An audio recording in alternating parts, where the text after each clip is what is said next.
Hello everyone, আমার channel maths টিচিংয়ে তোমাদের সবাইকে স্বাগত। আমি আজকে আবার এসে গেছি। আমি এসেছি আমার ভিডিওটায় আছে আজকে একটা ইংলিশ গ্রামারের একটা খুব ইম্পর্টেন্ট একটা ভার্ব, যেটা লেট, এলইটি লেট। আমরা অনেকেই এই লেটের ব্যবহারে কনফিউজড, যে ঠিক কোথায় আমরা লেট বা লেটস বা লেটাস ব্যবহার করব। চলো আজকে আমরা দেখে নিই যে কিভাবে আমরা এই লেটের ব্যবহারটা আমরা বাক্যে করব। লেটের যে সাধারণ ভার্বের যে পাঁচটা ফর্ম আছে, তো লেটেরও সেই first form, second form, third form একই, অর্থাৎ লেট লেট লেট। অর্থাৎ প্রেজেন্ট টেন্সে যেভাবে ব্যবহার হবে ওটা পাস্ট টেন্সেও সেভাবে ব্যবহার হবে। তাহলে এবার আমরা শুনি যে লেটটা আমরা কোথায় কিভাবে ব্যবহার করি। লেটটা আমরা ব্যবহার করি মেইনলি আমরা কখনো কোনো কিছু পারমিশন নেবার জন্য, অনুমতি নেবার জন্য, আবার কিছু কখনো ব্যবহার করি প্রপোজাল দেবার জন্য। চলো আমরা দেখে নিই, মানে সাবজেক্ট যখন কাউকে অনুমতি দিচ্ছে কিছু করার জন্য, তখন আমরা লেট ব্যবহার করি। আর লেটসটা কোথায় ব্যবহার করি? এস কখন আমরা অ্যাড করি? যখন আমরা জানি যে সিম্পল প্রেজেন্ট টেন্সে আমরা থার্ড পারসন সিঙ্গুলার নাম্বারের সাথে ভার্বের সাথে আমরা এস বাই এস ব্যবহার করি, এটাই নিয়ম। তো এখানেও সেই একই নিয়ম। লেটের সঙ্গে যখন আমরা এস ব্যবহার করছি, তার মানে সেন্টেন্সে তখন subject third person singular number আর টেন্সটা তখন প্রেজেন্ট সিম্পল। ঠিক আছে? তাহলে যখন আমরা দেখে নিই কিভাবে আমরা এইখানে লেটস আর লেট আস, অর্থাৎ লেট অ্যাপোস্ট্রফি এস এর ব্যবহার করব। আচ্ছা, এর ফর্মুলাটা কি আছে? ফর্মুলাটা আছে, দেখো, subject let object verb. Subject let object verb. এইখানে লেটটা মেইন ভার্বের কাজ করছে। লেট দিয়ে যখন কোনো সেন্টেন্স হচ্ছে, মেইনলি যখন এই কোনো পারমিশনের ব্যাপার আছে, তখন লেট এখানে একদম মেইন ভার্বের কাজ করবে। ঠিক আছে? আর এখানে দুটো করে ভার্ব থাকবে, দেখবে, আর একটা ভার্ব থাকবে, কিন্তু সেটা সেকেন্ডারি, অর্থাৎ সেটা গৌণ। মুখ্য হচ্ছে লেট। সব সেন্টেন্সের মধ্যেই লেট থাকবে মেইন ভার্ব হিসেবে। ঠিক আছে? আর দেখো, যখন আমরা শুনলাম যে প্রেজেন্ট টেন্স আর পাস্ট টেন্সে একই রকম ব্যবহার, শুধুমাত্র যখন কন্টিনিউয়াস টেন্স হবে, যখন এখানে ইজ এম আর ভার্বের সাথে আইএনজি, তখন ইজ এম আর প্রেজেন্ট কন্টিনিউয়াস, যখন পাস্ট কন্টিনিউয়াস তখন ওয়াজ ওয়ার ভার্বের সঙ্গে আইএনজি, অর্থাৎ লেটিং। প্রেজেন্ট কন্টিনিউয়াস টেন্সেও ইজ এম আর লেটিং, পাস্ট কন্টিনিউয়াসেও ওয়াজ ওয়ার লেটিং। আর যখন ফিউচার টেন্স, তখন এর ফর্মুলাটা কি হবে? Subject will let object verb. Subject আমরা জানি ফিউচার টেন্সে শ্যাল বা উইল, তারপরে অক্সিলারি ভার্বের ব্যবহার হয়। তো এখানে উইল, তারপরে লেট, অবজেক্ট, তারপরে ভার্ব। ঠিক আছে? তাহলে আমরা দেখে নিই এখানে কিভাবে আমরা লেটের ব্যবহার করছি। এখানে কি আছে? বাবা আমাকে যেতে দেয়, অর্থাৎ বাবা আমাকে যাবার অনুমতি দেয় বা পারমিশন দেয়। ঠিক আছে? পারমিট করছে বাবা আমাকে যাবার জন্য। কোথায় যেতে চাই? এবারে দেখো, সেন্টেন্সটা যদি তুমি বড় বড় করতে চাও, বাবা আমাকে যেতে দেয় কোথায়? বাজারে যেতে দেয়। কখন যেতে দেয়? মর্নিং এ যেতে দেয়। এইভাবে সেন্টেন্সটাকে আমরা বড় করতে পারি। তাহলে চলো আগে অ্যাকর্ডিং টু ফর্মুলা আমরা কিভাবে লিখব। বাবা, ফাদার, ফাদার লেটস। এখানে কেন lets? Because father third person singular number, that's why ফাদারের পরে lets. Father lets, father goes. ঠিক আছে? তো ঠিক সেরকমই ফাদার লেটস এবার আমাকে, ফাদার লেটস মি, কি করতে দেয়? যেতে দেয়। ফাদার লেটস মি গো, কোথায় যেতে দেয়? To market. Father lets me go to market. তাহলে কি বুঝলাম আমরা এখানে? ফাদার সাবজেক্ট, তারপরে দেখো অ্যাকর্ডিং টু ফর্মুলা লেট। যদি এটা থার্ড পারসন সিঙ্গুলার, তাই জন্য এখানে এস। আর যদি এখানে বাবার জায়গায় আমরা বা তোমরা বা তাহারা হতো, তাহলে এখানে লেট। ঠিক আছে? মি, অবজেক্টকে মি, অর্থাৎ এখানে অবজেক্টিভ প্রোনাউন। এখানে অবজেক্টিভ প্রোনাউন সবসময় এইখানে অবজেক্টিভ প্রোনাউন ব্যবহার হবে। সাবজেক্টের অবজেক্ট আই, আই এর অবজেক্টিভ প্রোনাউন মি, তারপরে ভার্বের first form go to market. তাহলে কি বুঝলাম? Father lets me go to market according to formula. আর যদি আমি বলতাম যে বাবা আমাকে যেতে দেয় না, তাহলে তখন তোমরা কি ব্যবহার করবে? দেখো, as it is, father doesn't let, father doesn't let, father আমরা জানি থার্ড পারসন সিঙ্গুলার নাম্বার নেগেটিভে টু ডাজ এর ব্যবহার করা হয়। ডাজ এর এখানেও ঠিক তাই, father doesn't let me go to market. Understood? Next দেখো, মা আমাকে খেলতে দেয়। মা আমাকে, মাদার লেটস মি প্লে। কি খেলতে দেয় যদি বলি? Football. Mother lets me play football. মা আমাকে খেলতে দেয়। এখানে দেখো মাদার সাবজেক্ট, লেট ভার্ব, এখানে অবজেক্ট মি, এখানে মি অবজেক্ট, এখানে মি অবজেক্ট, তারপরে ভার্ব। এই ভার্বটা যে সেকেন্ডারি ভার্ব। প্রথমে দেখো main verb let, third person singular number, তো তাই জন্য এখানে এস অ্যাড করেছি। তারপরে প্লে, তারপরে ফুটবল। আন্ডারস্টুড? রিনা আমাকে পড়তে দেয়। রিনা আমাকে পড়তে দেয়। Rina lets me read. কি পড়তে দেয়? বুক। রিনা lets me read book. Rina আমাকে বই পড়তে দেয়। রিনা আমাকে বই পড়তে দেয় না। Rina doesn't let me read book. Rina আমাকে বই পড়তে দেয় না। যদি বলি রিনা আমাকে বই পড়তে দিচ্ছে, তাহলে কি লিখবো? Rina is letting me read. Rina আমাকে পড়তে দিচ্ছে। Rina is letting me. Rina is letting me, let এখানে double T ING, letting me read book. Rina আমাকে পড়তে দিচ্ছে, তার মানে এটা present continuous tense.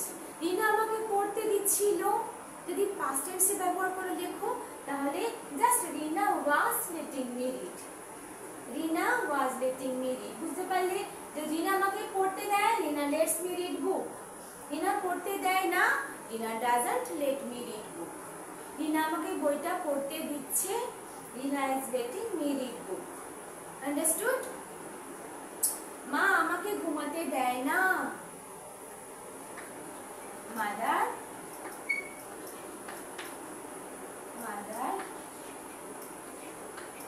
doesn't let me sleep. Mother doesn't let me sleep. মা আমাকে ঘুমোতে দেয় না। মা আমাকে ঘুমোতে দেয় না।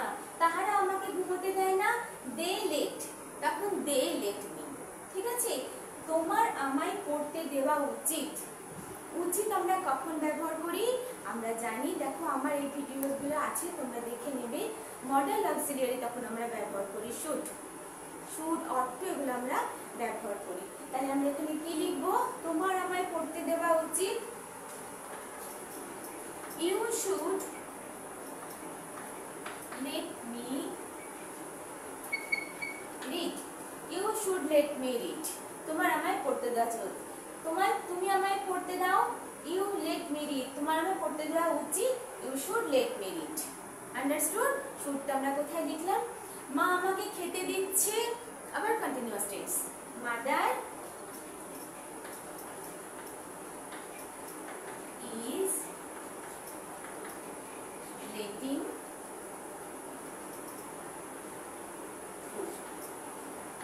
ঠিক আছে? মাদার ইজ লেটিং ইট, ঠিক আছে? মা আমাকে খেতে দিচ্ছে। মা আমাকে, তারপর মা আমাকে, এটা কন্টিনিউয়াস টেন্স, খেতে দিচ্ছে। মা আমাকে খেতে দেয়, মাদার লেটস মি ইট। মা আমাকে খেতে দিচ্ছে, mother is letting it. Okay, understood? এবারে দেখো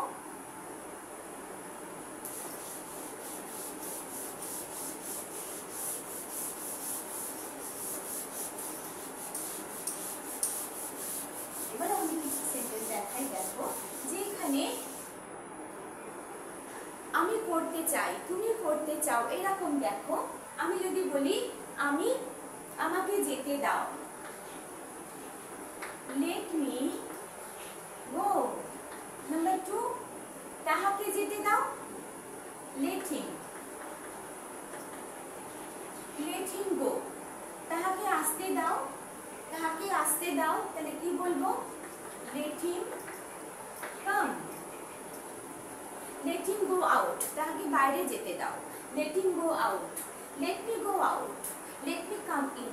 আচ্ছা, এইখানে দেখো let এর সাথে কোনো এস বা এস যোগ হয়নি, কারণ এই যে লেট, এটা আমরা ইম্পারেটিভ সেন্টেন্সে দেখেছি, আমরা ভয়েস চেঞ্জও লেটের ব্যবহার দেখেছি, কিন্তু এই ধরনের সেন্টেন্স হচ্ছে ইম্পারেটিভ সেন্টেন্স, অর্থাৎ এখানে যে সাবজেক্টে হিডেন আছে, উৎস আছে।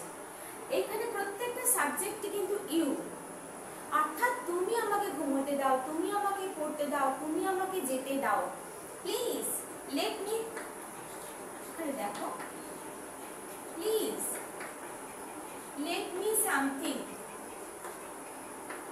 টু ইট, আমাকে কিছু খেতে দাও, প্লিজ আমাকে কিছু খেতে দাও, please let me something to eat. এইখানে এই লেটের সবার আগে কে আছে? সাবজেক্ট হিসেবে ইউ, তাই এখানে লেটের সাথে এস ব্যবহার হয়নি। এগুলো ইম্পারেটিভ সেন্টেন্সে আমরা এই ধরনের ব্যবহার করি। তাহলে আমরা কোথায় লেট ব্যবহার করছি, কোথায় লেটস ব্যবহার করছি, তাহলে তোমরা বুঝতে পারছো? আশা করি তোমরা বুঝতে পেরেছো। লেট মি গো, আমাকে যেতে দাও। লেট হিম গো, তাহাকে যেতে দাও, তাহাকে আসতে দাও। Come in, go out, please let me something to eat. এবারে দেখো আরেকটা দেখাই, let me bring to eat, let me bring to eat, আনতে দাও খেতে, আমাকে কিছু খাবার খেতে জন্য আনতে দাও, let me bring to eat। ঠিক আছে, তাহলে আমরা কি দেখছি, কোথায় আমরা লেটটা ব্যবহার করছি, তার মানে এর আগে একটা সাবজেক্ট আছে, সেই সাবজেক্টটা কিন্তু উৎস আছে, তাই জন্য এখানে এই লেটের ব্যবহারটা, এখানে এই লেটের যে ফর্মুলাটা সেটা কি হবে, সেটা হবে লেট টু নাউন, যদি কারো নাম থাকে তাহলে নাউন, তারপরে ভার্ব। লেট নাউন অথবা প্রোনাউন, আর এইখানে যে প্রোনাউন তারা সবাই কিন্তু কি হচ্ছে, এখানে অবজেক্টিভ, তারা অবজেক্টিভ প্রোনাউন, সাবজেক্টিভ প্রোনাউন নয়। আমরা জানি সাবজেক্টে সবসময় প্রোনাউন ব্যবহার হয়, কিন্তু এখানে এরা অবজেক্টিভ, প্রত্যেকেই pronoun, objective pronoun. Okay, understood? Let me bring to it something. ঠিক আছে, এবার দেখো আরেকটা তোমাদের দেখাচ্ছি।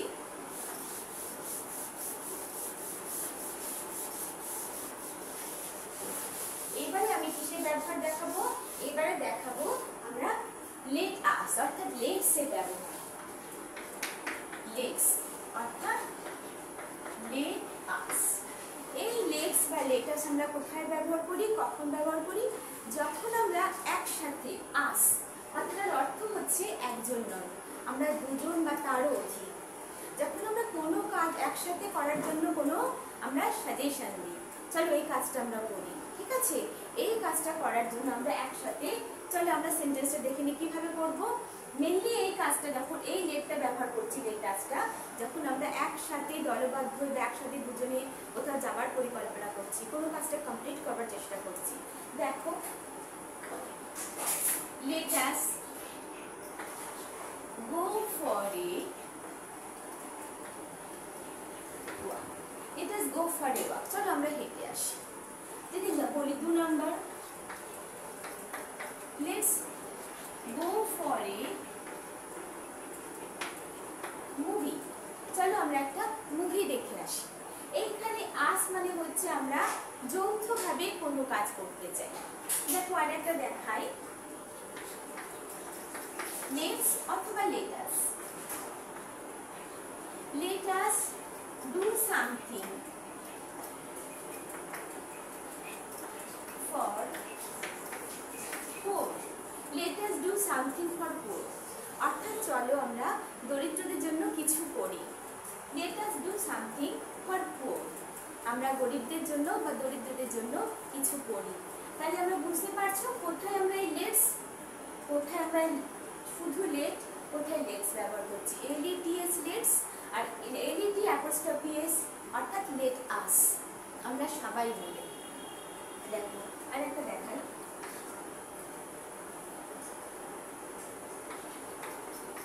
let us complete the work together, let us complete the work together, চলো আমরা এই কাজটা একসাথে কমপ্লিট করি। let us complete the work together, তাহলে এখানে আমরা এখানে ফর্মুলা কি আছে দেখো, লেটস তারপরে ভার্ব, লেটস তারপরে আসটা যদি আমরা আলাদা করে দেখে নিই তাহলে এটা কিন্তু প্রোনাউন, এখানে যদি প্রোনাউন না বলি তো let us, let pronoun verb. দেখো ওখানেও আমাদের pronoun noun verb.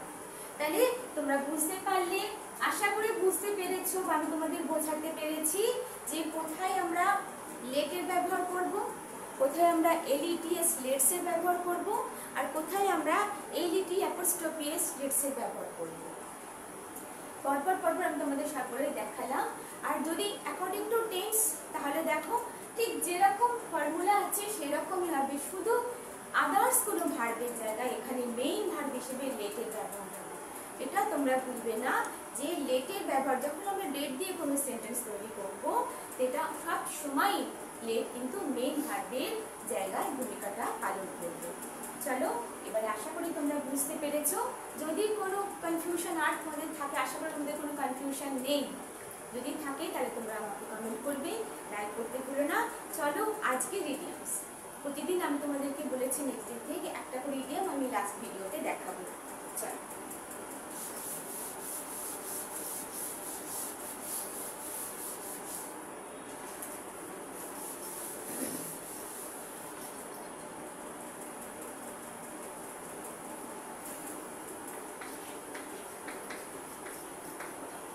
add the fuel,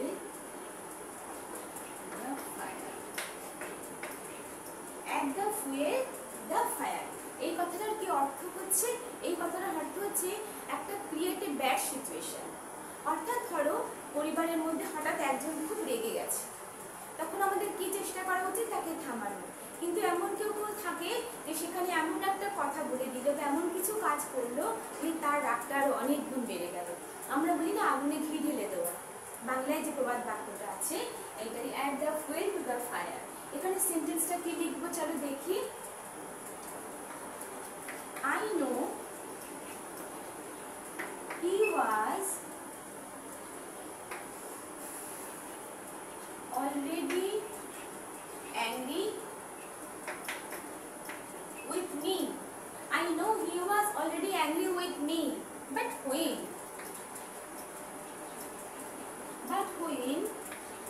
I forgot to call him, that really add the fuel to the fire. তার মানে আমি জানতাম সে আমার উপর খুব রেগেছিল, কিন্তু তার উপরে যখন আমি তাকে কল করতে ভুলে গিয়েছিলাম, অর্থাৎ সেই কারণে সে আরো বেশি রেগে গেল।